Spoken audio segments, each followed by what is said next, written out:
Buddy, this is episode number 9 already of the Leathercraft Business Builders. Excited to be on here. I had a question presented to me by a young lady going to college over in Treasure Valley, and she has an assignment to talk to people that run businesses about their 10 pearls of wisdom, if you will, for running a successful business. And I thought, hey, what a perfect topic for a Leathercraft Business Builder series. So that is what our episode is on tonight. Is going to be some 10 tidbits of knowledge, wisdom, things I've learned along the way that I feel contribute to running a successful Leathercraft business, or really any small business for that matter, but definitely for Leathercraft business because that's what we're focusing on here. So I'm going to get through this list of 10 here. I'm going to count it down, number 10 up to number 1. And at the end, we're going to go to a quick question and answer time. So be a live Q&A. Have your questions, shoot those at me, and we'll be answering a few of those on here. As always, we'll be giving away a 23 plus shirt. So 23 plus is my business. And there's a link to that in the description as well if you want to check out the website. There's patterns, leather tooling patterns, courses on there. So just some resources to really help you as you're building and growing your business. But that and the shirts are produced from my wife's company, S&D Design Co. There's a link to her business in the description as well, and you can use promo code 23plus 23 and a plus sign, and that'll save you 10% off anything on her website. She has my 23 plus apparel. She has the tooling pattern tees. She does stuff like this cool sweatshirt with a pearl snap pocket on there. So lots of cool things. Go check that out as well. But let's get to our list. 10 things that I think help run a successful business. Number 10. Keep good records of accounting. As you're starting out, it's easy to not track a lot of stuff. If you're putting your personal income, personal money into the business to get that established and get it growing, then you might not be tracking all of those expenses very well. But get in a habit right from the get-go. Keep good records of your accounting, and that's going to save you down the road. All right, number 9. This goes a little bit hand in hand with that. Take care of your taxes. I would advise you to get with a CPA, figure out exactly what your liabilities are going to be as far as tax liabilities go. But that's one thing that's real common is people, if they're transitioning into self-employed business or running their own business, however you're structuring that business, sole proprietorship, LLC, partnership, whatever it is. But if people are going from being an employee to being self-employed, that can be a big overlook is taxes. You're used to somebody else handling that, taking out your taxes out of your paycheck. Well, the problem is if you go make all your income and don't remember to withhold your own taxes and account for the tax time coming up, either quarterly or at the end of the year, you can get caught in a big jam by spending all that money there. So we'll keep that as number 9. Take care of your taxes. See Lawrence. Oh, trying not to hide a comment. Trying to look at it here. Lawrence, appreciate you jumping on here. First time catching us live, so happy to have you on board. Chris from Wisconsin, hello. All right, moving through the list. Number 8. Consider all expenses when pricing. We've talked on here a few different videos about pricing in particular, and we can probably dive into that more on later videos. There's a lot that goes into that, but try to consider all of your expenses when it comes to pricing. You can overlook a lot of things. So make sure you're looking at all your materials, looking at the time and the labor cost going into those projects. And again, check our pricing videos to talk about kind of realistic labor costs on there as well. As you're beginning in a Leathercraft business, you're taking maybe more time than what you will down the road. But figure out your labor costs, figure out your facilities costs, right? If you're having to pay rent for a building, or if you're working out of your house, part of your housing expenses can be a business expense. So all that stuff, consider that. Consider your time in marketing, in shipping, delivering, in talking to clients, taking orders. All that time is still expensed time in there. So really consider those. If you're not charging enough on your products, you're not profiting money, it's costing you money, and that's the opposite of running a business. That's paying for a hobby. So really can try to consider all of your expenses when you're looking at pricing. All right, number 8. Number 7, clear communication with your customers. This is key, especially if you're a young business starting out. You might not have everything figured out. Yeah, and that's okay. You don't have to have all the answers right off the bat. But being clear about that is really important. We've talked before about taking on orders when you're building stuff that maybe you don't know how to build yet, or it's stretching your comfort zone. Before you take that order on, I haven't built one of those yet, but I think we can figure it out. It's kind of a tweak off of this, and I've built this, so if you'll bear with me, we'll figure this out. And being clear about that, being clear about details in your orders so they know what to expect, so the expectations that they're receiving, or the product they're receiving, meets the expectations they have going into that order. Clear communication about delivery dates, things like that. Clear communication is so key, and it can save a lot of headaches down the road and really head off some big customer service disasters before they even start, by just communicating clearly. All right, number 6. This goes a little bit along with that, but under promise and over deliver. So when, a big thing in leatherwork is deadlines. When am I going to get this? How long is this going to take? You don't want to, I can get that done right away for you, just to try to get an order when it's realistically going to take you a while. Be upfront, so have that clear communication, but allow yourself plenty of time. You would rather have somebody expecting their order to take a month and you be able to turn it out in 2 weeks than them to expect it in a week and it take you 2 or 3 weeks to get it. So that, again, that's clear communication. It's having the product and the what's delivered on meet or beat their expectations. So it all kind of falls under that, under promise and over deliver. I think that's a huge key to business. All right, where are we at here on our list? That was number 6. We're halfway through the list. We are rocking and rolling through this list. I do want to touch on a couple other of the links that are in the description.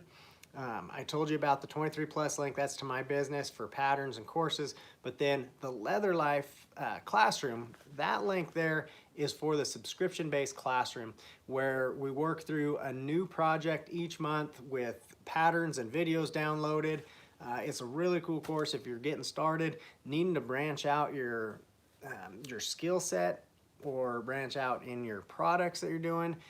With the step-by-step videos, it really shows you all the way through, and the projects are designed to kind of build on new skills each time with each project, that you can move on to apply that to building other things. So the project this month, reach over and grab it.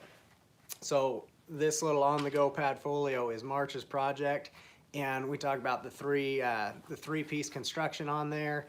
There's some different skiving things. There's creating liners and pockets on the inside, that you can use those skills not just to make this on-the-go size, but you could apply those to bigger portfolios or iPad cases or book covers and all sorts of things. So that's the idea with that classroom. If you're not in there yet, click that link, check it out. Let me know any questions you have on that. All right, back to our list here. We made it halfway through. Now we're down to what I would consider my top 5 things for business. So the first 5 we talked about, there may be kind of key ones that you might think of already. Taxes, expenses, whatnot. You might hear that a lot.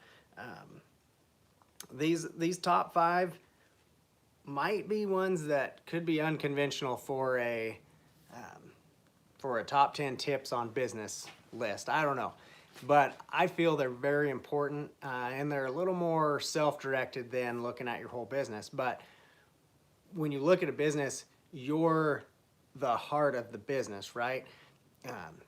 If a business fails, whose fault is that? Like, if your business fails, whose fault is it? Is it your customer's fault? Is it the government's fault? Is it Facebook's fault? Whose fault is it? Honestly, it's your fault, right? If my business fails, it's my fault. But the cool thing about that, taking that ownership, is if it succeeds, whose fault is that? Right? So if you take responsibility, you can take responsibility on both sides. But if that is that responsibility side that you're going to take, then these top 5 are going to make a whole lot of sense, and you'll understand why these would be the top 5 that I recommend to build a business, because it really focuses on you as the kind of the heart and soul driving your business. So, number 5, be honest with yourself on what you can do in a day. I think people really tend to overestimate what they can do in a day. You can plan for lots of things, but on the same token, a lot of people underestimate what they can do in a year. So really be honest with yourself. Don't try biting off more than you can chew in a day. That's going to help you with the under promising and over delivering with your customers and your orders as well. It's going to lower your stress. If you write a to-do list out that long every day, thinking you're going to make it all the way through there, and you only get part way through, you're stressed because you didn't get everything done, you feel defeated because you didn't get through your list. Be honest with yourself on what you can do and have reasonable expectations so you're not trying to rush through everything. Okay, number 4. This is something that can be a real direct, actionable item, but answer every message. Sometimes some fall through the cracks, and that is life. We are humans, right? So if you have sent me a message or commented on something and I have not got back to you on that, I apologize, and I admit I'm human and can miss those. However, if you strive to answer every message and answer every comment, simply saying thank you. If somebody's taking the time to compliment you on something that you're posting, if you can take time to say thank you, that can mean a lot, right? But if somebody asks you a question or is concerned about an order or wants clarification on something, if they're taking the time to interact with your business, then it's kind of common courtesy to take the time to respond back to them. You know, how can you ask and want and be upset that you don't have and feel like you need more customers, more clients, more interaction on your posts, more likes, more subscriptions, more all that, if you don't take care of the ones you have? You know, if you're not servicing the clients that you have, why would you expect to have more? You know, being good stewards of what we have. That's a biblical principle, and I think it applies to business as well. You think about on your end, if you reach out to someone whether that's a phone call, a text, a message, whatever, and whether that's somebody personally or to a business page or to somebody you don't know but on social media or through a website.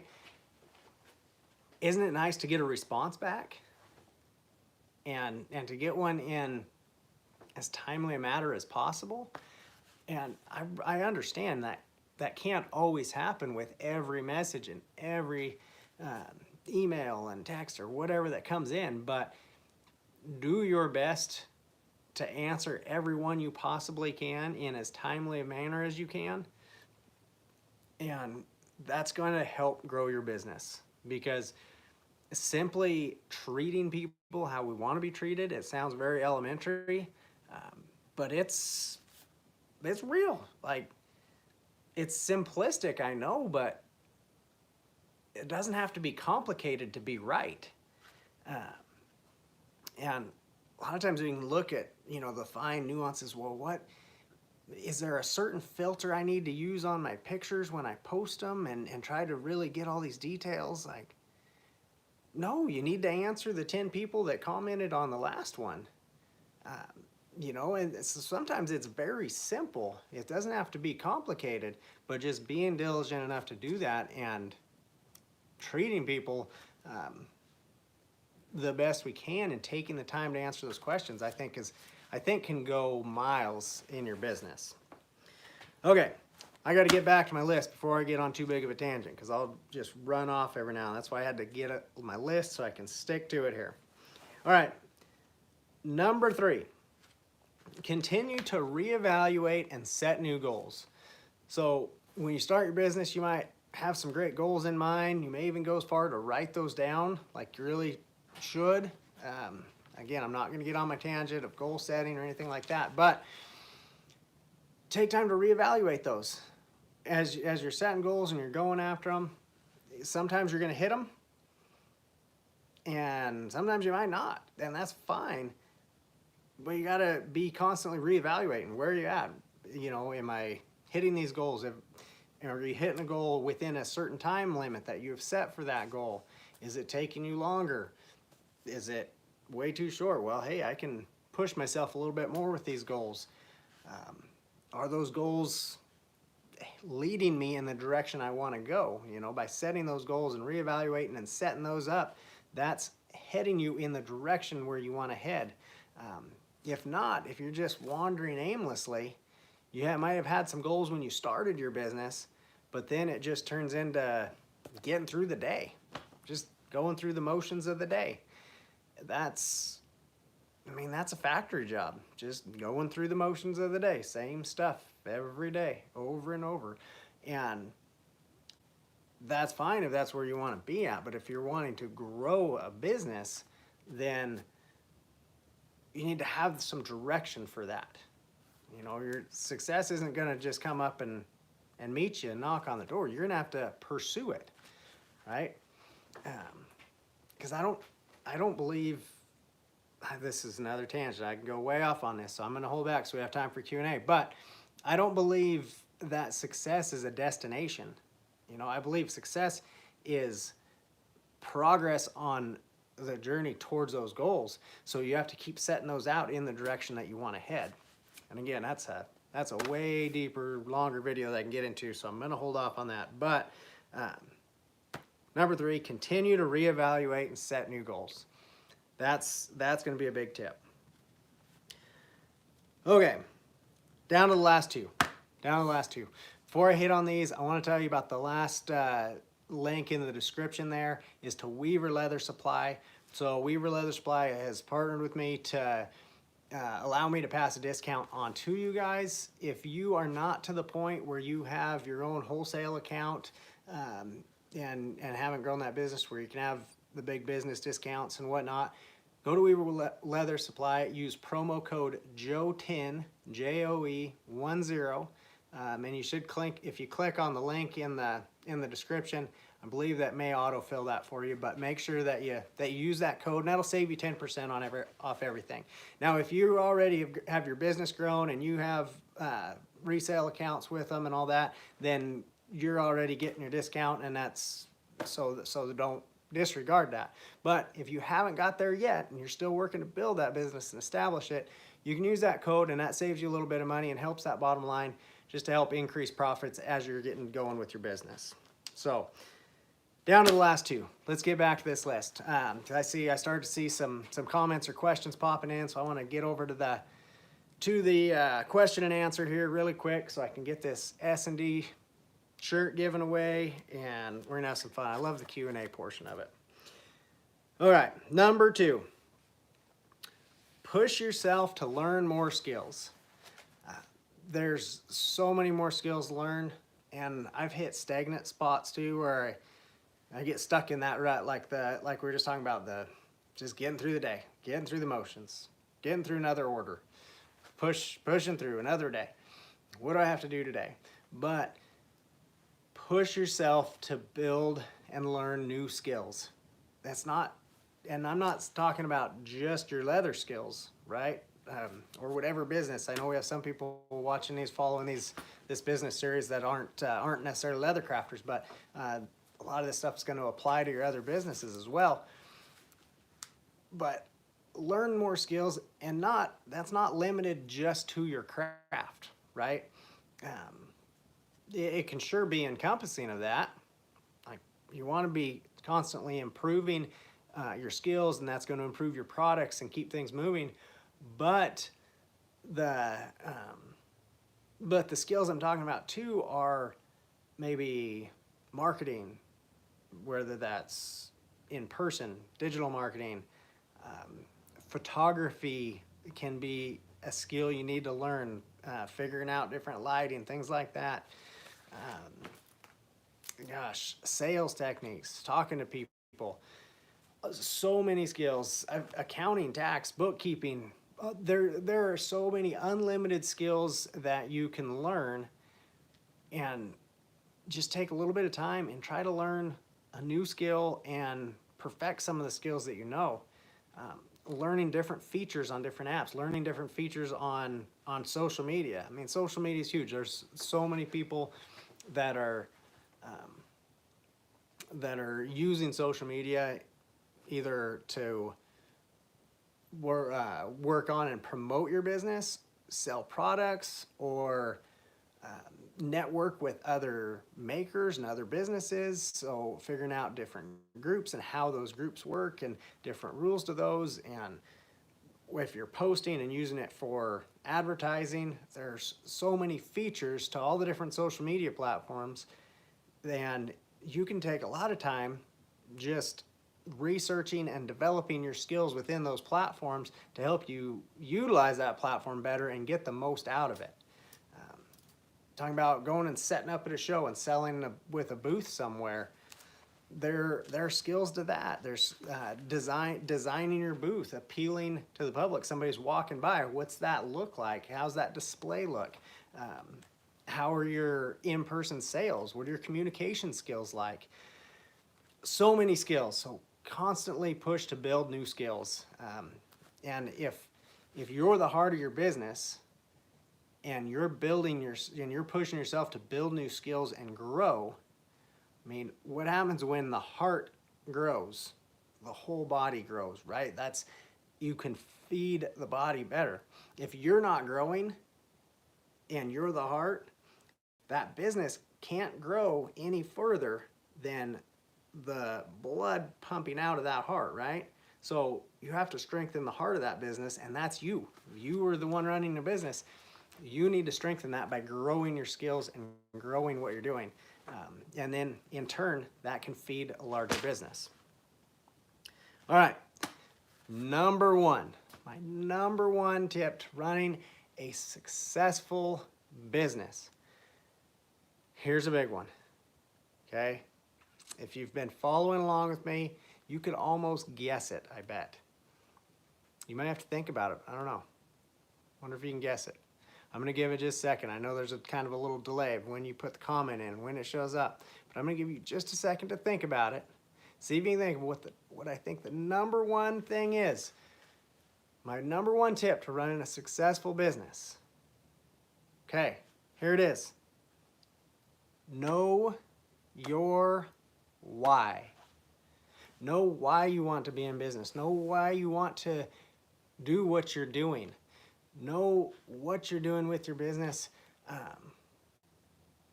The why is going to direct everything, right? We talked about those goal setting earlier. How do you know what goals to set? Well, you got to know why you're doing what you're doing. Is it just to make more money?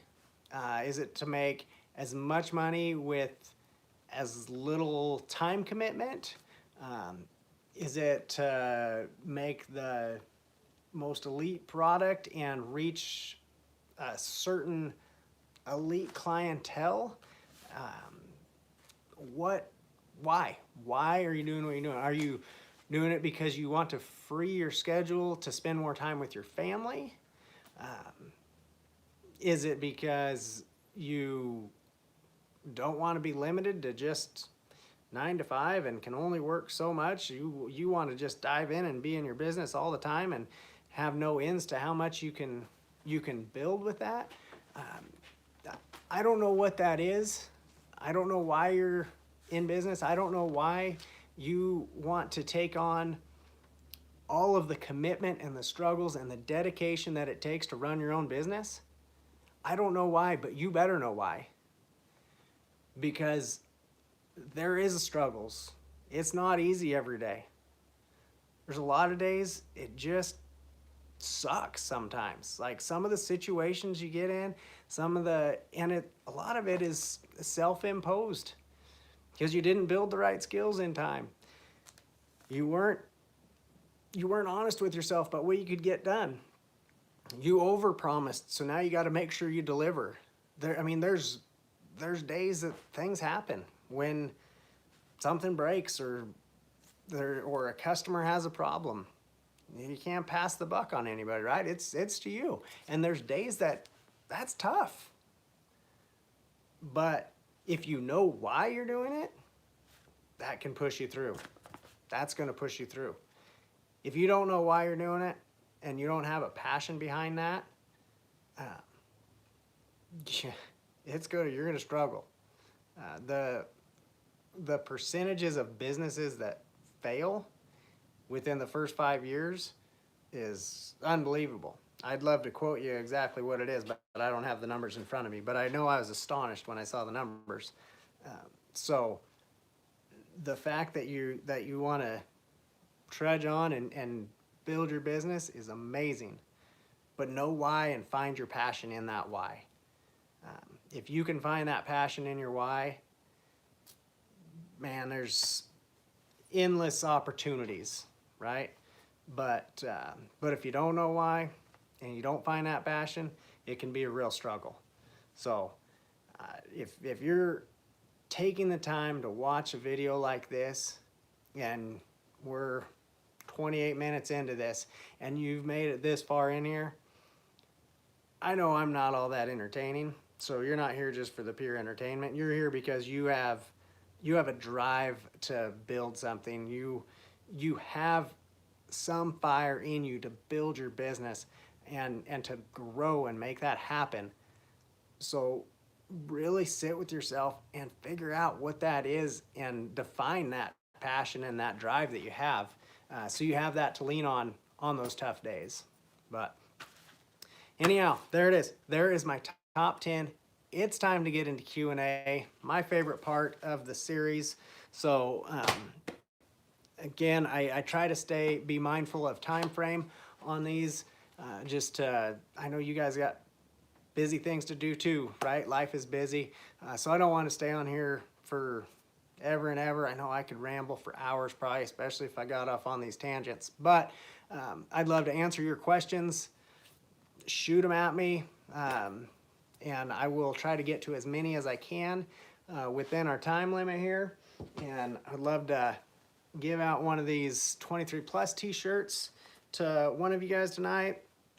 There's never I haven't really said a dead thing, like it's not a contest really.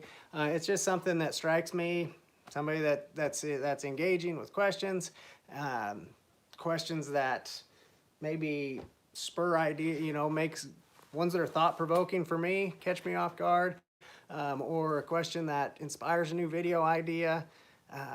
Heck, I think it was last week, I gave a shirt to somebody's wife because he was trying to tell her how to butt out of his business. So I figured she deserved a shirt. But anyways, so it's fun. So I don't know who we're going to give it to, but I'm excited to get through our questions here.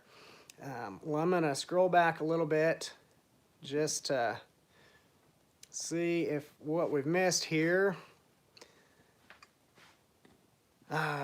Amber, fun class, great value, awesome, thank you. So happy to have you in the classroom there, that Leather Life classroom. The link's in the description if you did want to check that out. Mark, you are welcome for doing this series. I am happy to help out. I love hearing the stories of different changes it's making for people in their business too. So I do appreciate all those emails that you guys send. How far out do you recommend booking people realistically and be able to keep up with it without something unforeseen happening to halt or put off production? Jason, that's a great question, but it's a question that I can't answer for you because I don't know your work schedule. I don't know your work ethic. I don't know your abilities for how fast you complete your projects. So I can't say that, but those are, I just throw those statements out there because those are factors you need to just be real honest with yourself on when you set that out. I do recommend just schedule some days for like catch-up days almost, and again, that's all going to depend on how you run your business, if it's all straight custom orders or if you have some inventory that you're building in there too. But I definitely try to schedule yourself extra time. I've never had one client mad at me for getting their product done too early.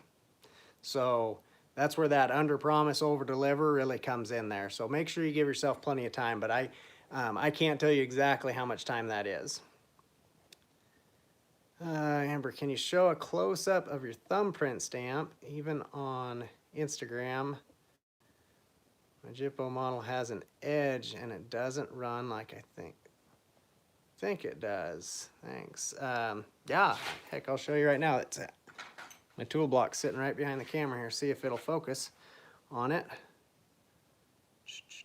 I don't know if you're gonna get it focused on here. I have to take a picture, but anyways,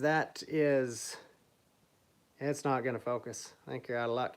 But it has the vertical lines running on there. That's a Barry King vertical line thumbprint, though. If you check his website, just go straight to the Barry King Tools website and look that up. I believe he has a close-up picture on that too. Misty, sorry, not on the topic of tonight. Don't worry about the topic of tonight. We're like I said, I'm free game, I'm fair game when it comes to question and answer time. But when I'm transferring patterns, my vine lines are getting too close to each other. Stay on the lines. Any tips? Well, sometimes when you transfer those lines, if you get just a shade off one line and a shade off the other, they can get really close when they're transferred. But I just kind of get an idea where those at. Those are guidelines when you transfer. When you pull your knife cuts, just make sure your knife cuts pull where you want that line to be. If you've marked a line and it seems too close to the other one, you can pull your cut just on the outside of that line. And by the time you cut your lines and bevel, your transfer lines go away, so you should be okay. Okay.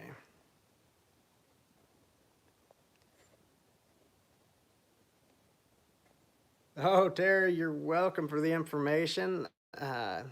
Yes, and yeah, Terry got a shirt. I'm glad that arrived yesterday.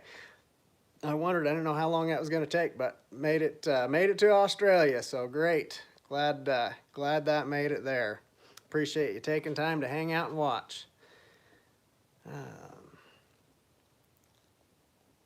Okay, Javier and Gillette, learning new techniques. If I'm making belts, should I build a full sample or small 6-inch samples would sell just as good. It has been a little harder to sell those full belts without custom marks. Yeah, okay. Great question. I've done both, Javier. I really liked samples up. So this last year NFR was in Texas.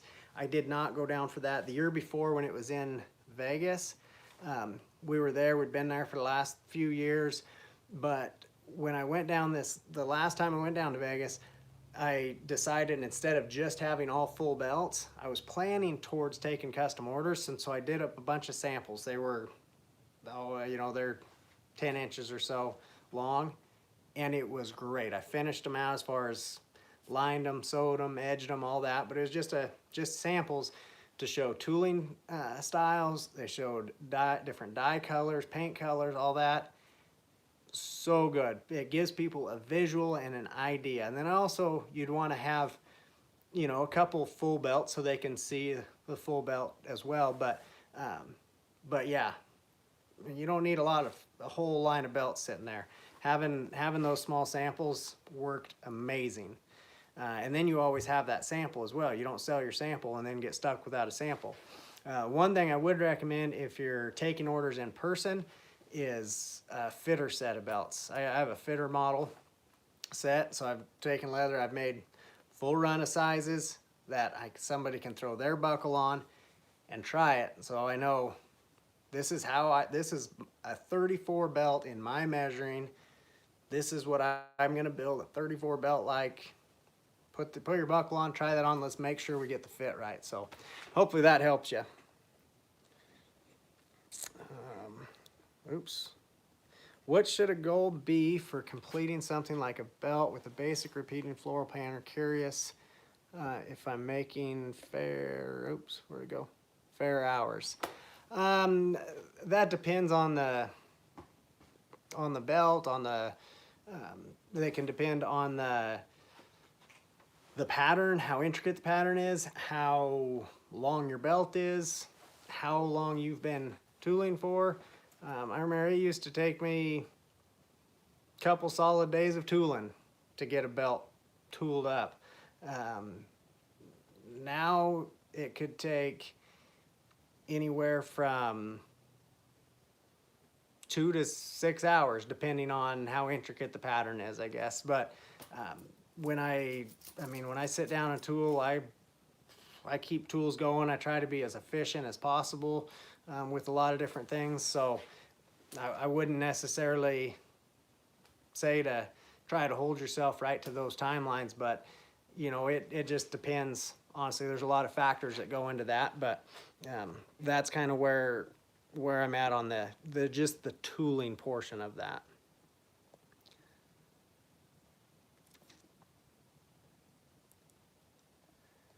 Okay, Ryder, how often do you post on social media? I'm finding that the more I post, I feel annoying to my friends. Business account posts a lot, but I'm trying to get more people to see it. Okay, so Ryder, I believe, if I'm understanding right, you have a business page and you're posting from your business page a lot, but then you probably have more friends on your personal page than you do your business page to start with. If I'm correct, let me know on that, and I'm going to get back to you on that, Ryder. I want to make sure I'm understanding where you're coming from before I answer that all the way.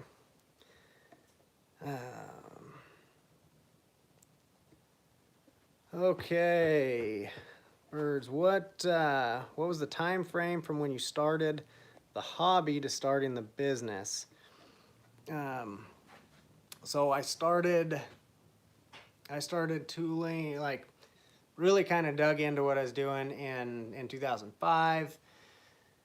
I was still rodeoing at the time, learning till I hit some injury stuff.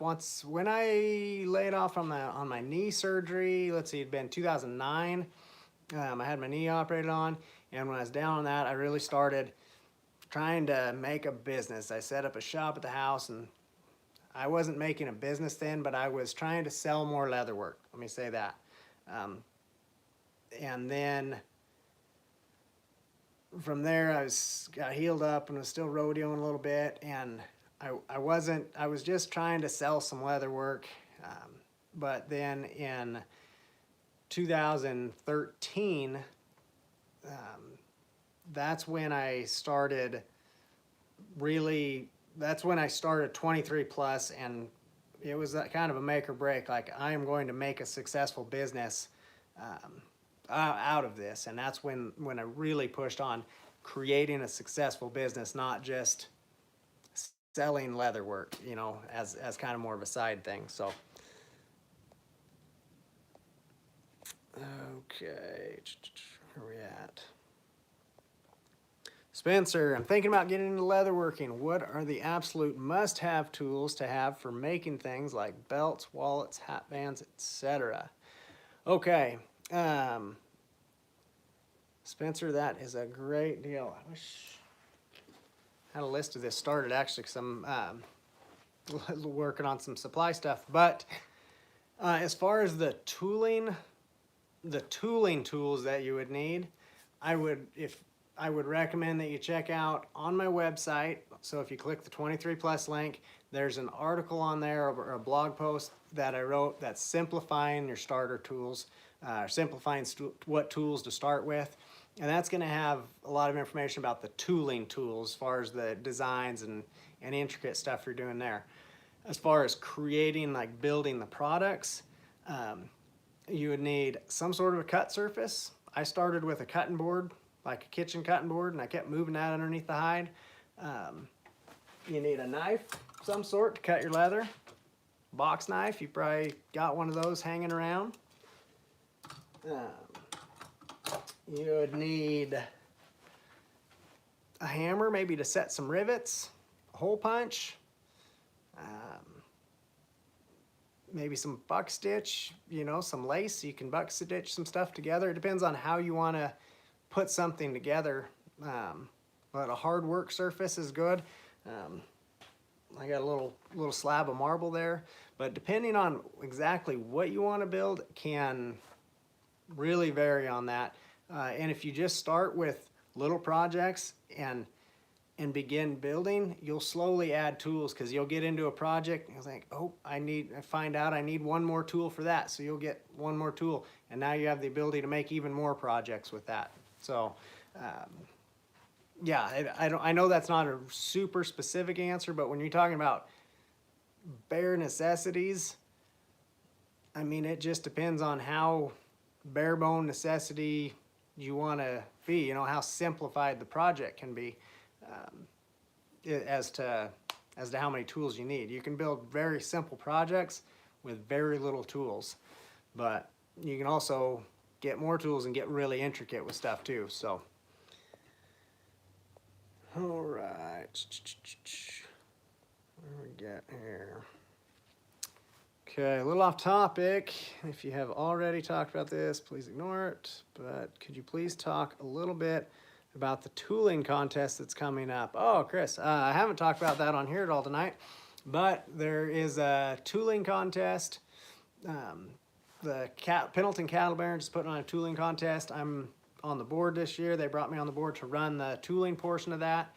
So there's more information on cattlebarons.net. It's a little hard to find on the site, as the leather portion is a small part of what they do for the full weekend.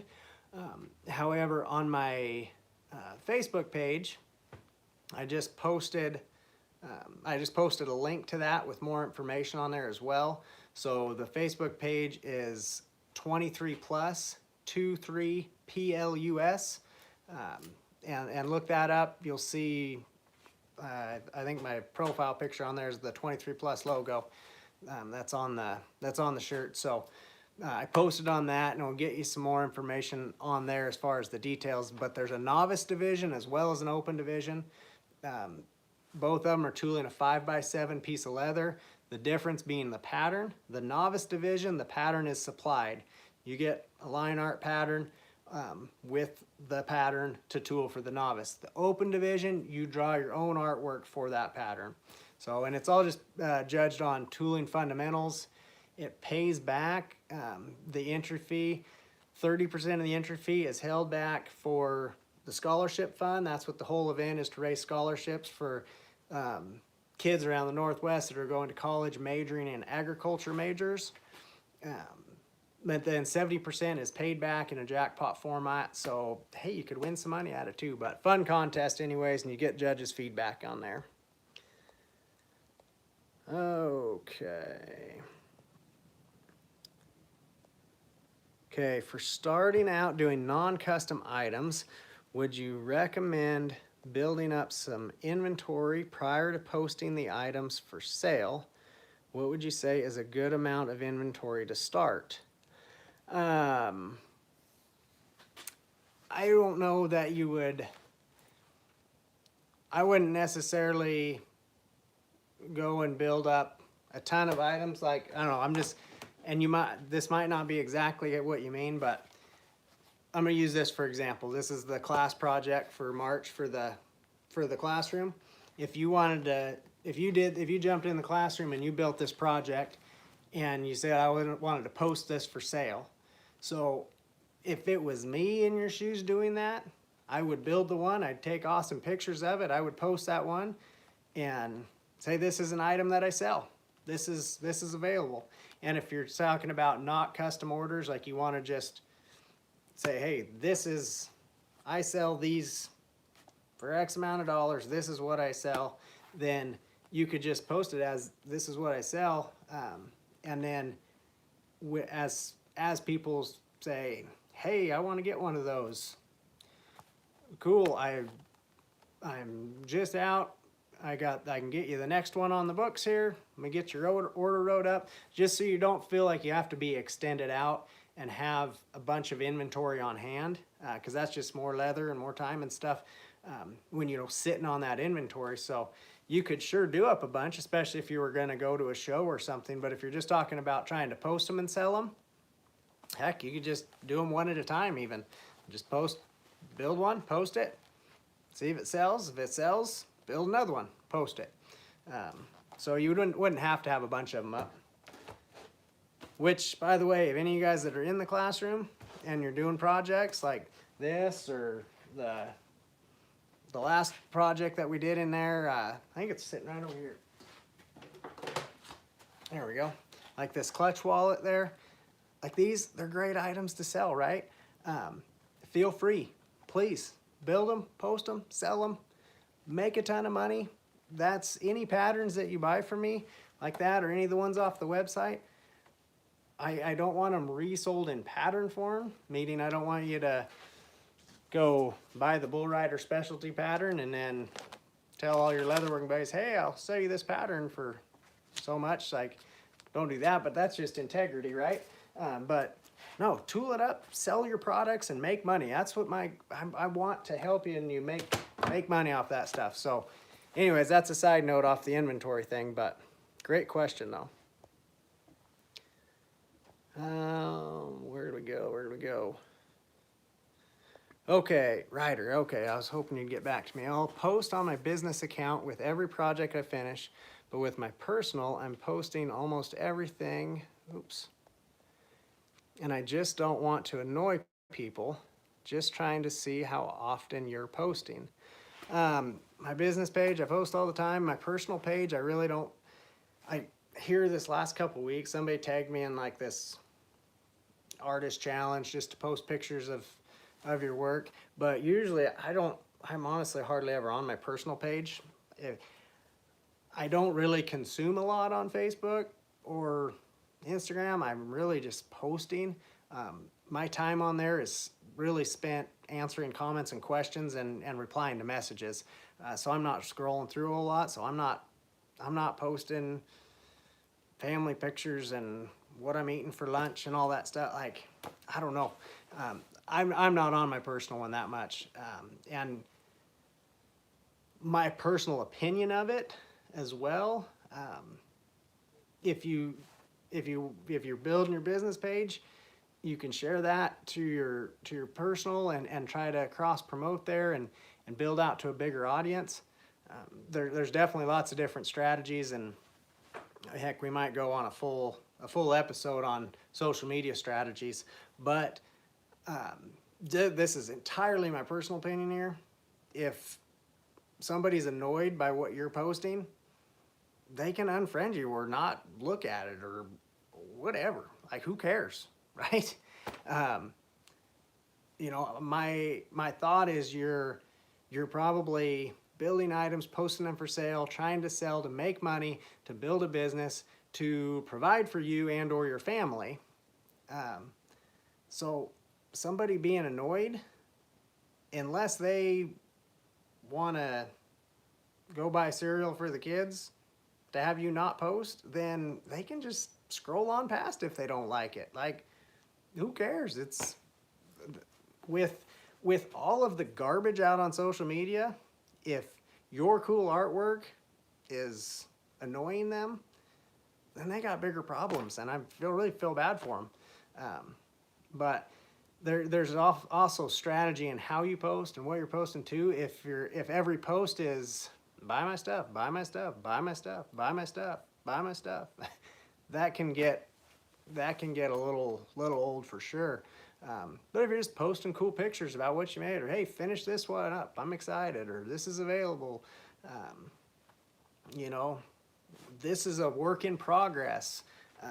I find a lot of people like seeing that stuff anyway, so I wouldn't worry about it too much, man, to be honest with you.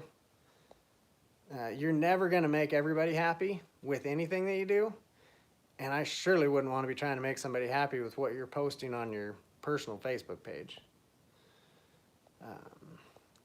So I don't know. Hopefully that answers your question a little bit, or at least gives some insight on there. How often would you recommend offering new products or patterns for already established products to keep interest up?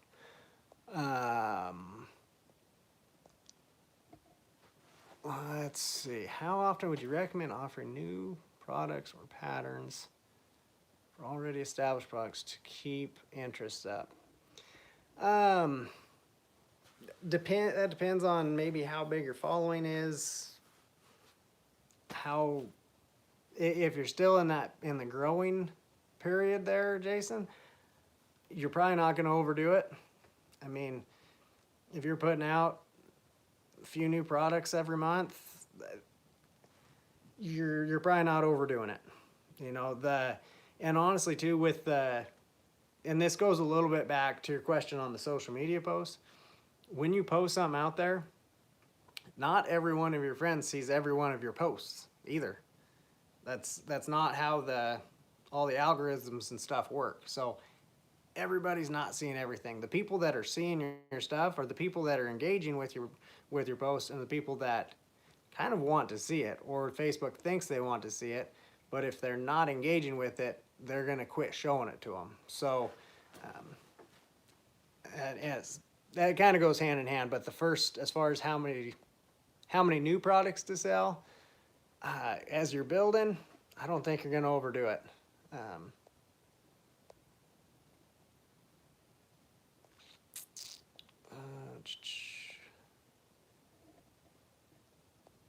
Okay, the requirements for the novice division.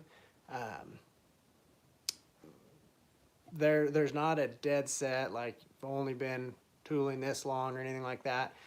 If there's questions about it, send me a message or an email. I can look a little bit further at your work, how long you've been doing it, all that. More than likely, if you feel like you're a novice and that you qualify, you probably qualify for the novice. If you don't feel like you qualify for the novice, you probably know that as well. So it's a little bit of a integrity thing there. We do have a stipulation, we reserve the right to refuse entries if somebody's trying to enter where they shouldn't. But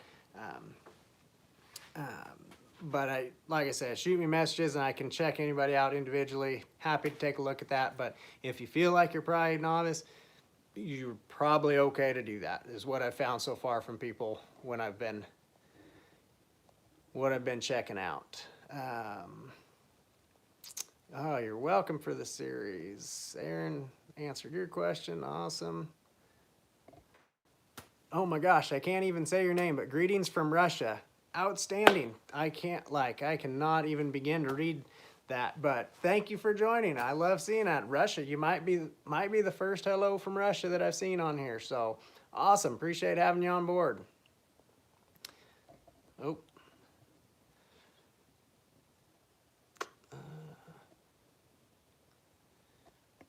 Ryder, just hoping to build my business and pay my entries every weekend. Hey, that sounds a lot like how I started my business, man. That's just awesome. Okay, I watched one of your videos earlier today and wondered where you got the weight bag for holding down your leather. Cool, the weight bag for holding down my leather, I actually made that. It's just out of scrap leather. Just a chrome tan, chap leather. You can make it out of upholstery leather, any kind of soft leather like that. And I filled that particular one that you see me use all the time, the turquoise one, that one's filled with BBs, just copper BBs like for a BB gun.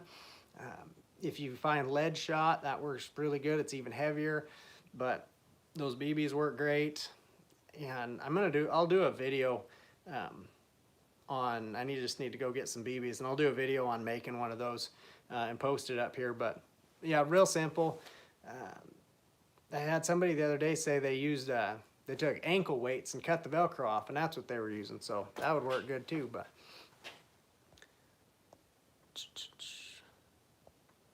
okay, we're getting down here. A few minutes left. Try to keep these to an hour, but we've got a few minutes left here. Try to get through a couple more questions here. Chris, the social media topic would be awesome. Okay, I will try to work on that.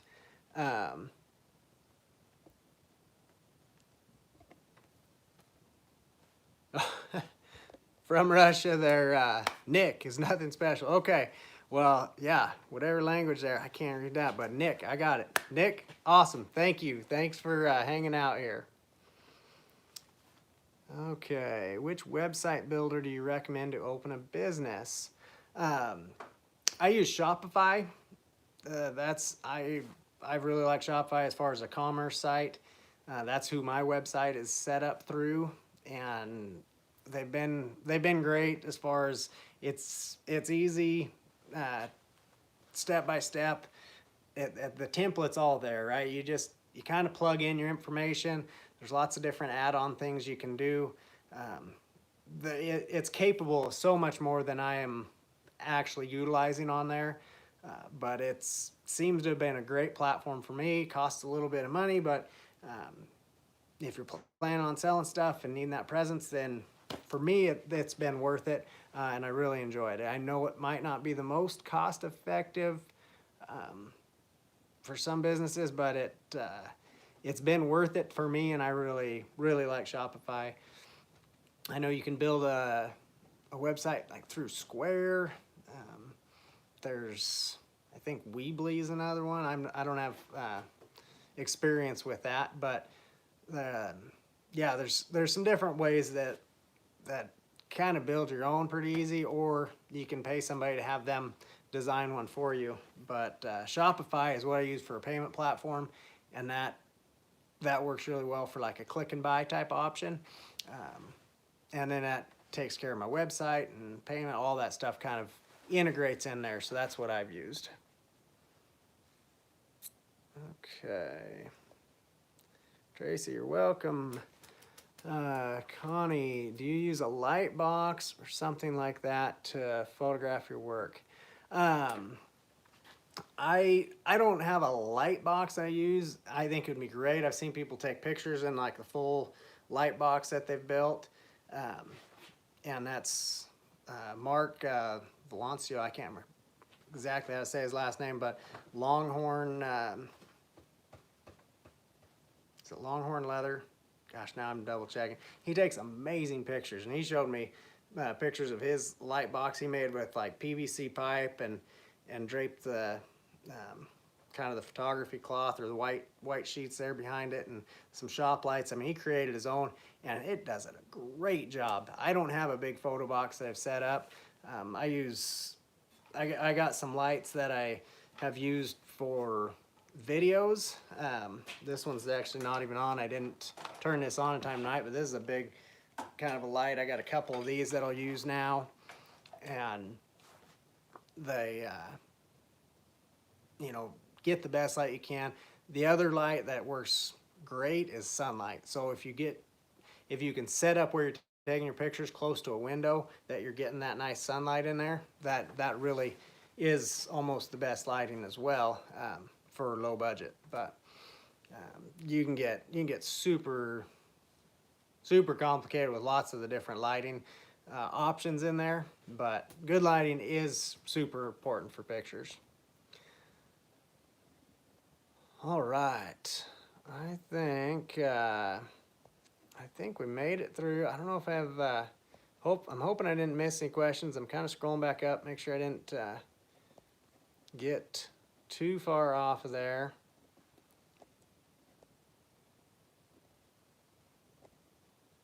I think we maybe got them all. Okay, cool. We're not too far over time either. This is awesome. All right. It is time to give out a shirt here, and tonight I appreciate this young man here.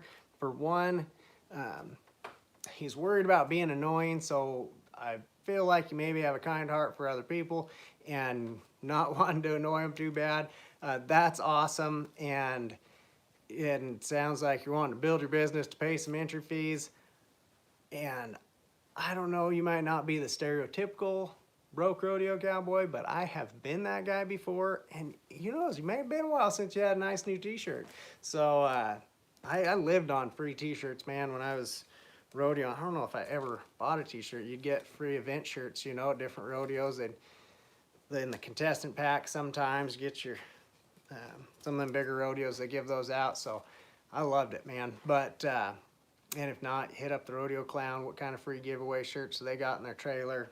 Anyways, you may not be in that position, but appreciate your heart behind it. Not wanting to over annoy people too bad with your posts. But man, I don't know what event you're doing. Let me know, right? Let me know what event you're in.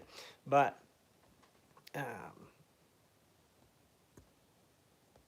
let's see, there we go. Yeah, I don't know if it'll pop up or not, but either way, no matter what event you're in, you got to get aggressive and go after it, right? Find success in the arena.